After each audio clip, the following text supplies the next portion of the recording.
Alors pour l'exercice 19, on passe aux rotations. Donc le centre de la rotation, c'est le centre O. On vous parle le sens contraire des aiguilles d'une montre. Donc on tourne comme ça.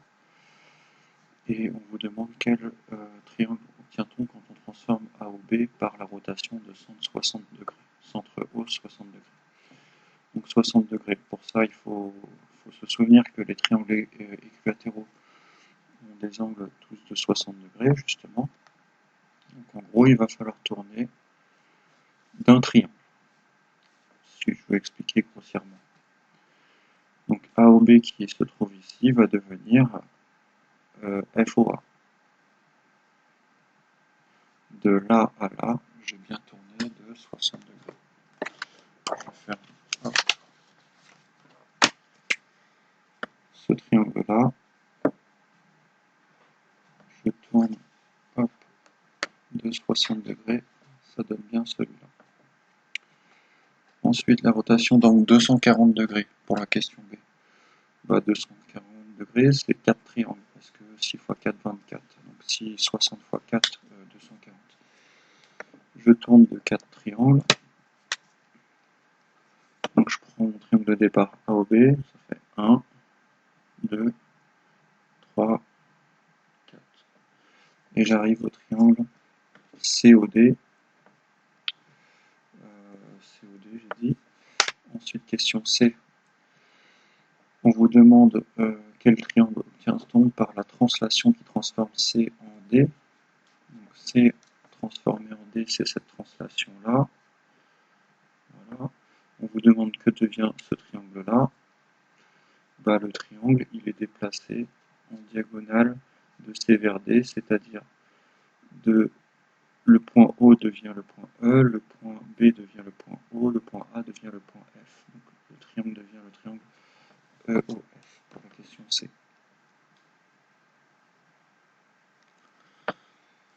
Ensuite, on passe à l'exercice 20. Dans chaque cas précisé, si on passe du drapeau rouge au drapeau noir par une translation, une rotation. Donc, le drapeau rouge, c'est le drapeau de départ, le drapeau noir, c'est le drapeau d'arrivée. Alors, ici, clairement, le drapeau a été tourné. Donc, c'est pas une translation, puisque la translation a pour effet de conserver le sens des figures. Si le drapeau est vers le haut, et ben, il restera vers le haut. Donc, ici, nous avons donc à faire une rotation. Le centre va être le point A, et on a tourné le drapeau, hop, comme ça. Donc, on a fait un angle, une rotation de centre A, rotation, de centre A, d'angle 180 degrés. Pour le B, donc la question B, justement, le drapeau, vous constatez qu'il a conservé sa position. Il était vers le haut et il reste vers le haut. Donc il a été déplacé, le point du bas du drapeau a été placé jusque là, le point haut du drapeau a été déplacé jusque là, tout a été déplacé selon cette direction-là. Donc ici, on va écrire que c'est une translation, et pour définir la translation, vous avez juste besoin de préciser un point de départ, un point d'arrivée, c'est-à-dire que le point C est devenu le point A, qui transforme C en A. Plus tard en seconde, vous direz que c'est une translation de vecteur CA. C'est pareil. Pour la question C, on vous demande la même chose. Donc ici, le drapeau a changé de position, il s'est couché. Donc, on a tourné par rapport au point A. C'est facile de repérer le centre, parce que le centre, c'est le seul point qui, quand on tourne, ne bouge pas. Ça s'appelle un point invariant. Donc le centre ne bouge pas. C'est comme ça qu'on le repère. Donc il a été couché, le drapeau, donc le point C a été couché ici, avec un angle de 90 degrés. Donc, ici, c'est une rotation de centre A, donc 90 degrés. Il faut préciser le sens contraire des aiguilles d'une montre.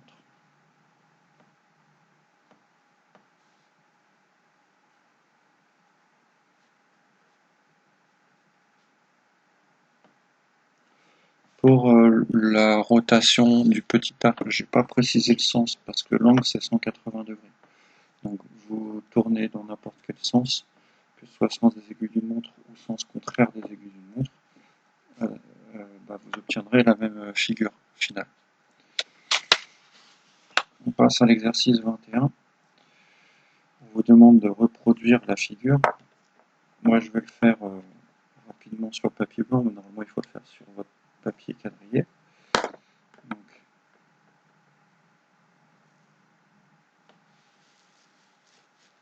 vous avez votre triangle rectangle CAB, rectangle en C. On vous dit de construire le triangle 2, l'image du triangle 1 qui est celui-ci, par la rotation de centre A. Donc A c'est le centre, il ne bougera pas. A reste A. Ensuite on vous parle d'un angle de 90 degrés dans le sens de la flèche. Alors le sens de la flèche c'est le sens contraire des aiguilles d'une montre. Donc le point C, vous le tournez de 90 degrés, hop, il va arriver ici. Le point B, il va tourner pareil de 90 degrés, il va arriver ici.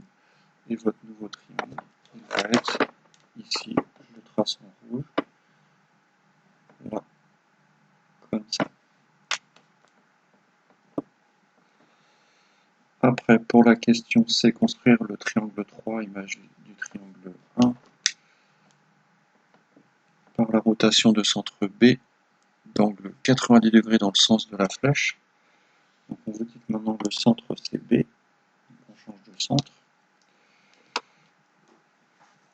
Donc le point A, il va arriver ici. Le point C, en tournant de 90 degrés, il va arriver ici.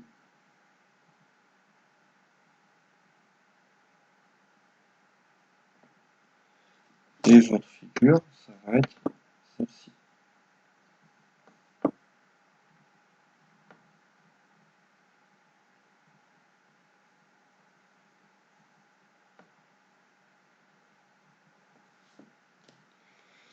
Voilà, ça c'est la figure 3. Question D. On vous demande quelle transformation permet de passer du triangle 2 au triangle 3. Donc le triangle 2 devient le triangle 3 par une translation pour la question D. Une translation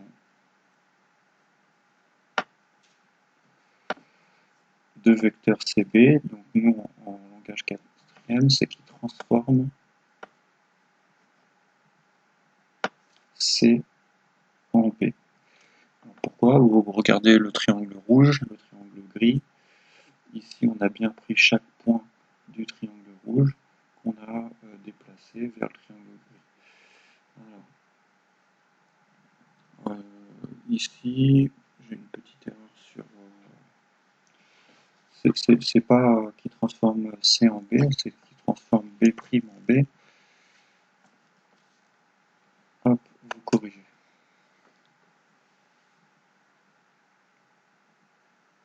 On continue.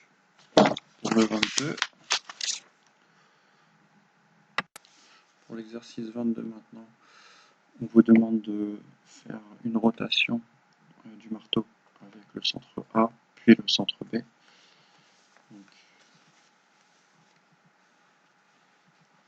Dans 90 degrés. Donc le premier point que je décide de placer, ce point-là, il va tourner de 90 degrés. Il est situé à 4 carreaux du point A, donc il va se situer à 4 carreaux vers la droite. 1, 2, 3, 4, il est ici. Ça c'est mon point 1 qui devient ici. Je vais nommer ce point-là le point 2. Le point 2, si vous tournez dans le sens des aiguilles d'une montre, pareil, il va arriver facilement ici ça se voit facilement. Et puis vous avez votre marteau qui commence à apparaître. Si vous voulez vérifier la suite, vous pouvez continuer avec le point 3, qui est un point un peu plus difficile. Pour le point 3, vous avez besoin d'une équerre.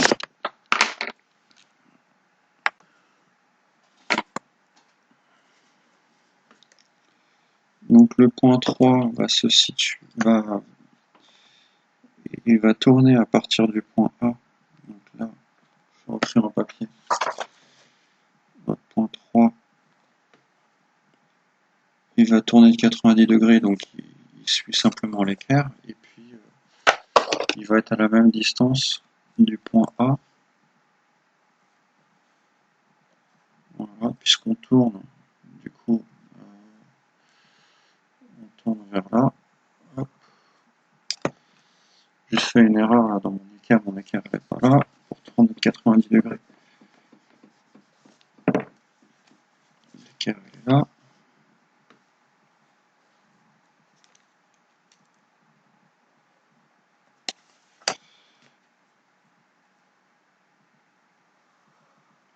Voilà, j'ai bien tourné de 90 degrés. Ici, l'angle, c'est un angle droit. Le point 3 arrive ici. Et puis, vous pouvez terminer votre marteau puisque vous avez le début et que la forme restera la même.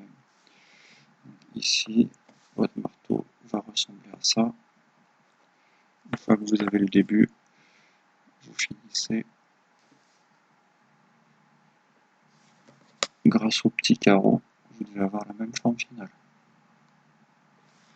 Voilà. Après, vous devez de façon plus compliquée, tourner à partir du centre B de 90 degrés dans le sens des aiguilles d'une montre. Alors, je vais faire en rouge celui-ci. Donc, ce point 2, par rotation, il va arriver ici. Le point que je vais appeler 4, par rotation, il va arriver ici. Je tourne ici. Ce point 4 est situé à 3 carreaux du point B. Donc, le point 4, il va arriver ici. 4', je l'appelle. Après, le point, on va prendre ce point 1 là, le point 1 doit tourner avec un angle de 90 degrés, donc si par rapport au centre B, donc je vais tourner en formant un angle droit. Alors certain que je tourne sans agrandir les longueurs, je tourne en respectant mon cercle, ce qui me permet de vérifier les distances, et mon point 1 arrive là. Une fois qu'on a le début, c'est fini, c'est-à-dire qu'en fait, vous n'avez plus qu'à finir de la même façon le marteau. Ici, ici, ici, ici, ici, ici. Voilà, fin de l'exercice 22. Alors, pour l'exercice 23. Pour l'exercice 23, du coup, vous devez, sur une photocopie, donc simplement vous avez juste besoin de regarder ce que j'ai fait. Vous devez tourner par une rotation de centre haut et donc 120 degrés. Donc ici, c'est un peu comme un exercice qu'on a déjà fait, vu que chaque triangle ici est un triangle équilatéral, chaque angle de chaque triangle mesure 60 degrés. Donc vous devez tourner chaque point de 2 triangles finalement. C'est-à-dire que je prends par exemple ce point-là ici. Ce point-là ici, vous devez tourner dans le sens de la flèche de 2 triangles. Donc si je tourne de un triangle, il arrive ici, de 2 triangles, il va arriver là. Donc ça va être celui-ci mon point de départ, je peux effacer celui-là. Mon point d'arrivée, pardon. Donc ça c'est le point 1. Mon point 2, en suivant le même raisonnement, on tourne de... En fait le point 2 est pas facile à voir. Je vais prendre ce point 2 là. Pourquoi le point 2 que j'avais choisi n'était pas facile à voir? Parce qu'il était éloigné en diagonale du point haut. Là, c'est plus simple, ce point 2 là, si on le fait tourner de 2 triangles, il va arriver d'abord ici, premier triangle, deuxième triangle, il arrive là, en numéro 2. Alors, ce qui fait quoi? Ce qui fait que votre petit triangle bleu là, bah, il va arriver là. Après, donc ce point 3, en fait je commence par les points les plus faciles, ce point 3 là, il est sur une ligne qui est bien tracée. Donc si vous prenez ce triangle là, vous tournez de un triangle, le point 3 va arriver ici, vous tournez de 2 triangles, le point 3 va arriver ici. Donc là c'est le point 3'. Je fasse les traits de construction. Et après quand vous observez la figure, donc il y a une phase d'observation qui dit que le point 3 a été obtenu par un décroché ici, qu'on peut trouver aussi, mais c'est pas très facile à expliquer. On va le faire comme ça. Alors, on va parler du point 4. Le point 4, où est-ce qu'il va se placer? Donc, si je tournais de 2 triangles, donc ici j'ai 30 degrés, ici j'ai 60 degrés, il faut que je retourne encore de 30 degrés qui me manque, là, pour trouver mon point 4, qui va se retrouver du coup ici. Bon, après c'est bon, j'ai plus qu'à relier les points dans l'ordre. Donc ici dans ma figure de base, 1 et 2 étaient là, 3 est là, 1 est relié à 4, donc 1 est relié à 4, 4 est relié à 3. Ensuite, il n'y a plus qu'à finir la figure comme ça pour avoir la figure de base. Vous obtenez un peu la même figure sous forme de 4 triangles qui forment un petit, je sais pas quoi, une espèce de Pac-Man. Et puis vous avez la même figure ici qui a été tournée de 120 degrés. Voilà. Dernier exercice, le 24, on vous dit que O est le milieu d'un segment AB, B est le symétrique de A par rapport à O. Donc déjà, est-ce que c'est vrai que B est le symétrique de A par rapport à O? Ça fait appel à un cours de 5e qui dit que le centre de symétrie d'un segment, c'est son milieu. Et donc ça, c'est vrai. Donc ça, c'est vrai. Pour l'affirmation de Fatou, on passe de A à B, de A à B, par une rotation de centre haut. Ça aussi, c'est vrai. On peut même préciser l'angle. Ici, pour passer de A à B, on a tourné de 180 degrés. Et on rappelle d'ailleurs que la symétrie centrale est une rotation de 180 degrés. Et pour la dernière affirmation d'Arthur, on passe de A à O par la translation qui transforme O en B. Et ça aussi c'est vrai. La translation qui transforme O de O en B, c'est la même chose que de passer de A à O. Donc ça aussi c'est vrai. Les trois affirmations sont vraies.